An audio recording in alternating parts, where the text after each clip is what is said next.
तो define stop loss में आपका बहुत बहुत स्वागत है दोस्तों। हमारे सामने एस्ट्रल लिमिटेड का मंथली चार्ट है। तो आप देख पा रहे हो कंपनी जो है 2007, हमारे पास जो चार्ट अवेलेबल है 2007 से है। And you can see the fantastic move which the stock has given over the period of time, ठीक है ना। और ये जो और आप ये क्राइस देख रहे हैं, this is the Lehman Brothers crisis जो 2008 में हुआ था। उसमें स्टॉक ने उसके बाद फिर स्टॉक इज कंटिन्यूसली में uptrend. So now will convert this chart into the daily chart. हम डेली चार्ट में से कन्वर्ट इसलिए करेंगे क्योंकि हमारा जो एक्शनेबल टाइम फ्रेम है that is daily time frame. और डेली टाइम फ्रेम हम देखेंगे कि हमारा जो सपोर्ट कहाँ पे बन रहा है, हमारा एंट्री कहाँ पे बन रहा है, हमारा स्टॉप लॉस क्या रहेगा, ठीक है ना। तो अब दोस्तों ये यहाँ पे आप देख पा रहे हो, now we will zoom out this. तो यहाँ पे आप देख पा रहे हो, यहाँ पे जो है एक नेगेटिव गैप बना था, this was a negative gap. तो उसके बाद ये नेगेटिव गैप जो है, ये नेगेटिव गैप यहाँ पे आके फिल हो गया। जब नेगेटिव गैप फिल हो जाता है तो डेट मीन्स स्टॉक में पॉजिटिविटी रिटर्न हो चुकी है, मतलब दोबारा पॉजिटिव आ चुका है। और यहाँ पे आप देख रहे हो, यहाँ पे एक पॉजिटिव गैप क्रिएट हुआ है। तो स्टॉक मतलब इस गैप को फिल नहीं करना चाहिए। यदि इस गैप को फिल करता है तो इसका मतलब ये है कि स्टॉक में नेगेटिविटी आ चुकी है। यहाँ पे एक फिल हुआ था तो पॉजिटिविटी आ गया था, यहाँ पे एक फिल होगा तो नेगेटिविटी आ जाएगा। और अभी जो चार्ट का जो स्ट्रक्चर देख रहे हो, the stock is making higher highs का जो पैटर्न बना रहा है, ये इसका लो था। उसके बाद स्टॉक ने अपना एक नया हायर लो बनाया है एंड हायर हाई का पैटर्न भी बना रहा है। सो अभी आप देख पा रहे हो, ये दिस वाज द रिजल्ट। यहाँ पे आप देख रहे हो, दिस इज द ये जो रिजल्ट आया था। और ये जो गैप क्रिएट हुआ था, that gap was created on the back of result के बाद ये गैप आया था। 12 अगस्त को रिजल्ट आया था। आप यहाँ पे देख पा रहे थे, there is a positive surprise in earnings as well as revenues और अर्निंग्स में दोनों में एक पॉजिटिव सेंटिमेंट है। तो आप देख पा रहे हो, ये गैप क्रिएट हुआ और गैप के जो 50% से स्टॉक ने सपोर्ट लिया, 50 या आप बोलो 60% के आसपास सपोर्ट लेके आफ्टर 3 ब्लैक क्रॉस तो स्टॉक अभी जो है एक डोजी कैंडल बना रहा है, ठीक है ना। तो ऐसा लग रहा है कि मानो ये मतलब यहाँ से ये सपोर्ट लेके ऊपर की तरफ जाना चाहिए, ठीक है ना। और यहाँ पे आप जो पिछले कुछ दिन का जो आप मूव देखोगे, the stock was continuously falling, ठीक है ना। स्टॉक जो था यहाँ पे कंटिन्यूसली फॉल कर रहा था, लोअर लोस लोअर हाइस का पैटर्न बनाते हुए। अभी ऐसा लग रहा है कि स्टॉक ने अपना कैरेक्टर चेंज कर दिया है, break of structure as well as break of change of character. अभी stock higher highs higher lows बनाते हुए स्टॉक ऊपर की तरफ मूव करना चाहिए। और जहाँ तक स्टॉप लॉस का सवाल है दोस्तों, तो stop loss has to be definitely ये जो हमारा कैंडल है, ये जो गैप अप कैंडल है, the base of this candle can be our stop loss. ये जो इसका जो ये जो गैप अप जो ओपन हुआ था उसका जो बेस हमारा स्टॉप लॉस रहेगा, क्योंकि उसके नीचे आने का मतलब है कि फिर आपका जो स्टॉक में कहीं ना कहीं नेगेटिविटी की शुरुआत हो जाएगी, ठीक है ना। जब यहाँ पे आप देख रहे हो, यहाँ पे ये वाला जो कैंडल था, ये गैप डाउन वाला कैंडल था, जब स्टॉक इसके लेवल तक आ गया तो मतलब नेगेटिविटी स्टॉक में ख़त्म हो चुकी थी और फिर स्टॉक में एक पॉजिटिव मूव हुआ था। तो वैसे यदि इसके नीचे जाता है, स्टॉक इसके नीचे जाता है तो फिर पॉजिटिविटी ख़त्म हो जाएगा, फिर स्टॉक नेगेटिव होकर फिर अपने ये स्विंग लो तक भी आ सकता है। So at the current level stock is at as good buy. Current level में स्टॉक काफ़ी अट्रैक्टिव लग रहा है क्योंकि अपने हायर लेवल से काफ़ी गिर चुका है। और जहाँ तक इसका आप सुपर ट्रेंड देखोगे, सुपर ट्रेंड पहले तो आप देखोगे तो मैं इसको भी बंद करता हूँ, तो stock is stuck in a range, मतलब एक ब्रॉड रेंज के अंदर स्टॉक ट्रेड कर रहा है। दिस इज अ रेंज, ठीक है ना। इस स्टॉक के अंदर ही स्टॉक आपका ऊपर नीचे ऊपर नीचे ऊपर नीचे हो रहा है। और इसके कारण हो क्या रहा है कि इसका जो सुपर ट्रेंड आप देख पा रहे हो, यहाँ पे नेगेटिव था, ठीक है, यहाँ पे नेगेटिव था, फिर यहाँ पे पॉजिटिव हुआ, फिर नेगेटिव हुआ, पॉजिटिव हुआ, नेगेटिव नेगेटिव पॉजिटिव नेगेटिव। तो मतलब जब स्टॉक एक रेंज के अंदर फंस जाता है तो आपका जो सुपर ट्रेंड है वो आपका क्या होता है कि फॉल्स सिग्नल जनरेट करता है, पॉजिटिव नेगेटिव जनरेट करता है। आप और सुपर ट्रेंड के बेस में एंटर करोगे तो आपका जो स्टॉप लॉस है वो बार बार एक्टिवेट होता रहेगा और आपको काफ़ी लॉस होगा, ठीक है ना। और अभी जो फिलहाल आप देख रहे हो, जो सुपर ट्रेंड आपका फिलहाल जो है सुपर ट्रेंड पॉजिटिव है, ठीक है ना। और सिर्फ सुपर ट्रेंड नहीं, the stock is trading about 20 day SMA और जो 20 डे SMA का जो स्लोप है ये 45 डिग्री का एक बहुत ही शानदार बेहतरीन। यहाँ पे जो आप स्लोप देख रहे हो दोस्तों, इट वाज स्लोपिंग डाउनवर्ड, ठीक है ना। यहाँ पे जो 20 डे SMA का जो स्लोप था डेट वाज फॉलिंग, ठीक है ना, गिरता हुआ स्लोप था। बट यहाँ पे आके स्टॉक का जो 20 डे SMA संभल गया और now it is sloping over. So there are two positive for the stock. Super trend आपका सुपर ट्रेंड पॉजिटिव है और स्टॉक अपने 20 डे SMA के ऊपर ट्रेड कर रहा है, हाँ ठीक है ना। और जो गैप क्रिएट हुआ, जो रिजल्ट के बाद जो पॉजिटिव रिजल्ट आया उसके बाद जो गैप क्रिएट हुआ, वो गैप अभी भी ओपन है, वो गैप अभी फिल नहीं हुआ है। और स्टॉक ने अब मतलब ये इस कैंडल के 50% से सपोर्ट लेके एक डोजी कैंडल बनाया। So we are expecting in the coming days, we are expecting a good move in the coming days. और जहाँ तक इसका रिजल्ट का सवाल है दोस्तों, we will go to the screener.in और वहाँ जाके देखते हैं मतलब इसका रिजल्ट कैसा था, ठीक है ना। कंपनी ने कितना नेट प्रॉफिट क्लॉक किया, कंपनी का रेवेन्यू कितना था, हर स्टॉक का मार्केट कैप कितना है, and at the same time we will also see whether stock is a large cap, mid cap और है। तो अभी आप देख पा रहे दोस्तों, जो अभी हम screener.in में आ चुके हैं। स्टॉक का जो मार्केट कैप है 41.373 करोड़ का है, तो आधा ट्रिलियन मार्केट कैप है कंपनी का।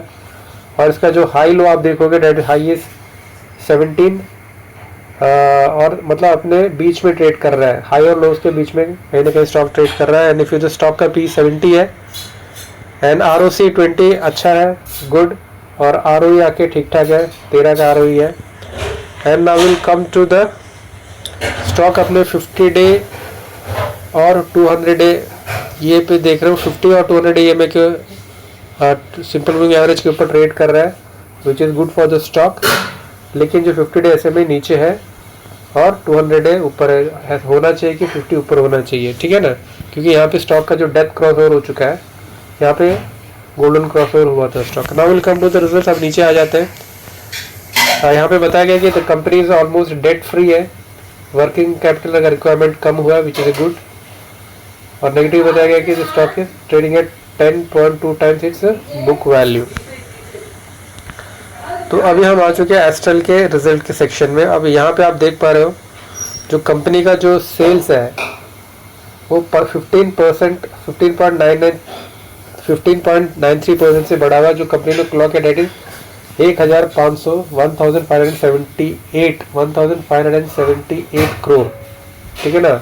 और वहीं पे जो प्रॉफिट में जंप है, there is a huge jump in the profit, 120 crore का प्रॉफिट क्लॉक हुआ, that is 48% higher on year basis में।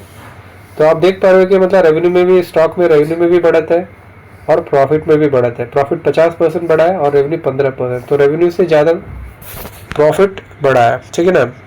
अभी हम यहाँ पे देख लेते हैं। नाउ दिस इज द, यहाँ पे जो कंपनी का जो रेवेन्यू है डेट इज 1578 और जो एक साल पहले था 1361, तो ईयर ऑन ईयर बेसिस में कंपनी का रेवेन्यू बढ़ा है। लेकिन वहीं पे आप क्वार्टर एंड क्वार्टर बेसिस में देखोगे तो कंपनी का रेवेन्यू घटा है, क्वार्टर एंड क्वार्टर बेसिस में घटा है, लेकिन ईयर ऑन ईयर बेसिस में बढ़ा है। और वहीं पे आप नेट प्रॉफिट देखोगे तो the company has clogged A net profit of 120 crore, जो कि ईयर ऑन ईयर बेसिस में देखोगे तो 80 करोड़ से 128 करोड़, मतलब काफ़ी बढ़त है, 40% की बढ़त है। और वहीं पे आप ईयर ऑन ईयर बेसिस में देखोगे तो नेट प्रॉफिट में गिरावट है। So on year on year basis में आप देखोगे तो कंपनी का revenue as well as company का जो प्रॉफिट है बड़ा है, ठीक है ना दोस्तों। Now again will come back to the our charts. अभी हम दोबारा ट्रेडिंग व्यू चार्ट में आ जाते हैं। और फॉर द टाइम बीइंग यदि ये स्टॉक अपने इस रेंज को, ये जो जिस रेंज है, इस रेंज को यदि ब्रेक करता है, जिस रेंज के अंदर ये स्टॉक अभी फंसा हुआ है, तो then we can expect a good move in the coming days. इस रेंज के यदि बाहर निकलता है stock, so we can expect an exponential move on the stock, ठीक है ना। और स्टॉक अभी पॉजिटिव लग रहा है। पॉजिटिव लगने के दो कारण है कि ये जो नेगेटिव गैप क्रिएट हुआ था, स्टॉक ने उस नेगेटिव गैप को उस नेगेटिव गैप को भर दिया है।